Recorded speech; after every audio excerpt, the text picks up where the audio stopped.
Hi everyone, Namaskar and welcome to Curries with Bombi. Today I will be cooking a popular Indo Chinese dish commonly served at restaurants known as Gobi Manchurian. Gobi being cauliflower, it has these crispy cauliflower florets that are tossed in a spicy sweet and sour sauce. My friends, this is my version of Gobi Manchurian.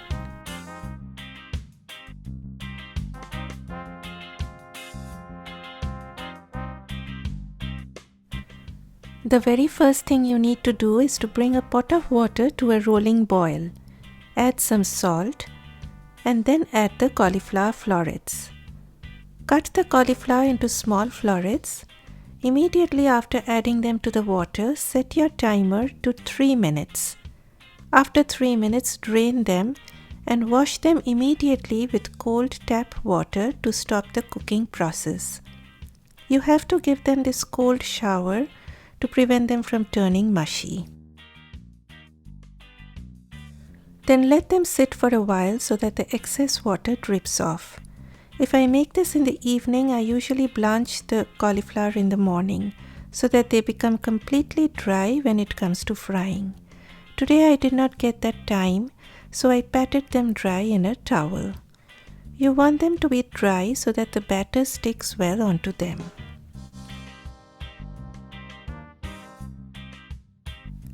Let's first make the sauce. I need some tomato ketchup, some light soy sauce for that saltiness, dark soy sauce for the color, and sriracha hot chili sauce for that spicy tanginess. You can even use chili sauce if you do not have sriracha. In that case, add a teaspoon of vinegar or lemon juice. Add about 1/4 of a cup of water to loosen up the sauce. I also need some sugar to balance the flavor. Mix everything and your sauce is ready. Then I will also need a cornflour slurry, for which we need just a teaspoon of cornstarch or corn flour depending on which part of the world you are in and how you want to call it. Add about 3 to 4 tablespoons of water and mix to dissolve.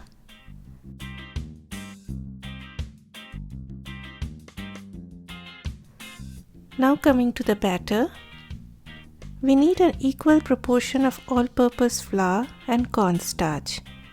Add some salt. I even like adding little baking powder to make the coating light.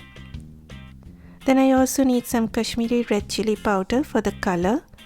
You can even use paprika. Usually red food color is added to make it look attractive. I do not like adding any of those chemicals. Give a good mix. I even need some finely grated ginger and garlic. You can even use ginger garlic paste. Next, add water little at a time and mix. I always use cold chilled water for making a batter. Using ice cold water ensures a crispy light outer coating. At the same time, do not overmix the batter. Overmixing will lead to more formation of gluten, resulting in a soggy and oily outer coating. As you can see, my batter is not that smooth, and that's perfectly okay. Your batter should not be too thin nor too thick. It should just be able to coat the back of a spoon.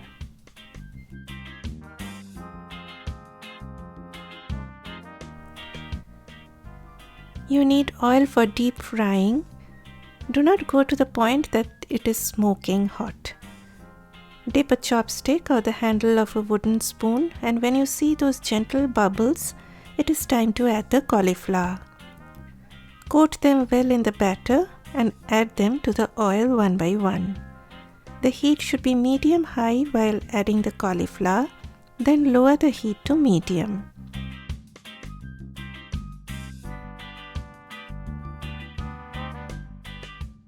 Fry them in batches. If you overcrowd the pan, the temperature of the oil will fall drastically, resulting in an oily and soggy outer coating.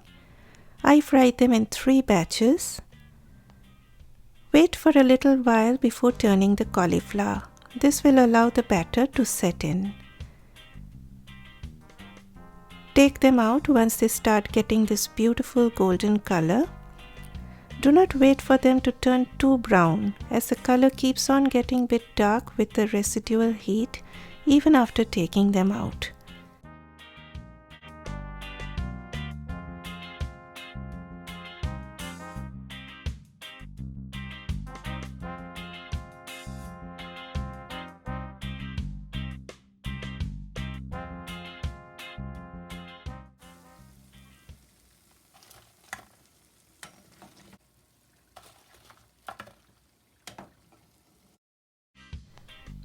I strain out the oil after frying, and for the next few days I will be using up this oil for cooking.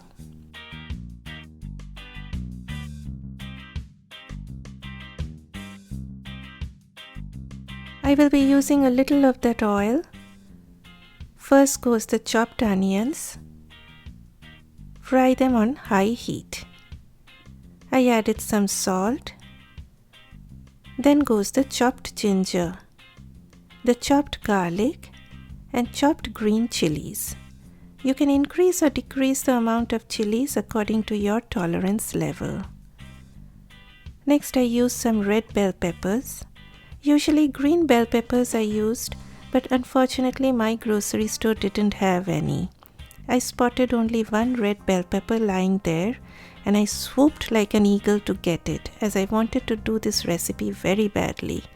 I considered myself very lucky to get it, as most of the shelves are lying empty now. Again, I added some salt and some freshly ground black pepper.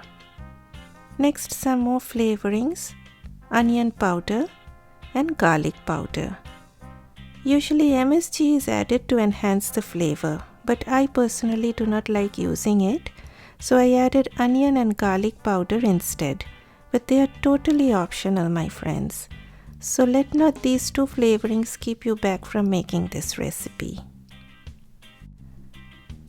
Do not let the vegetables turn mushy. They still need to have a little bit of crunch in them. Next, time to add the sauce. I added a few tablespoons of water to get that last bit of sauce goodness. Allow the sauce to bubble up on medium heat. In this way, it will get caramelized and the flavor will intensify.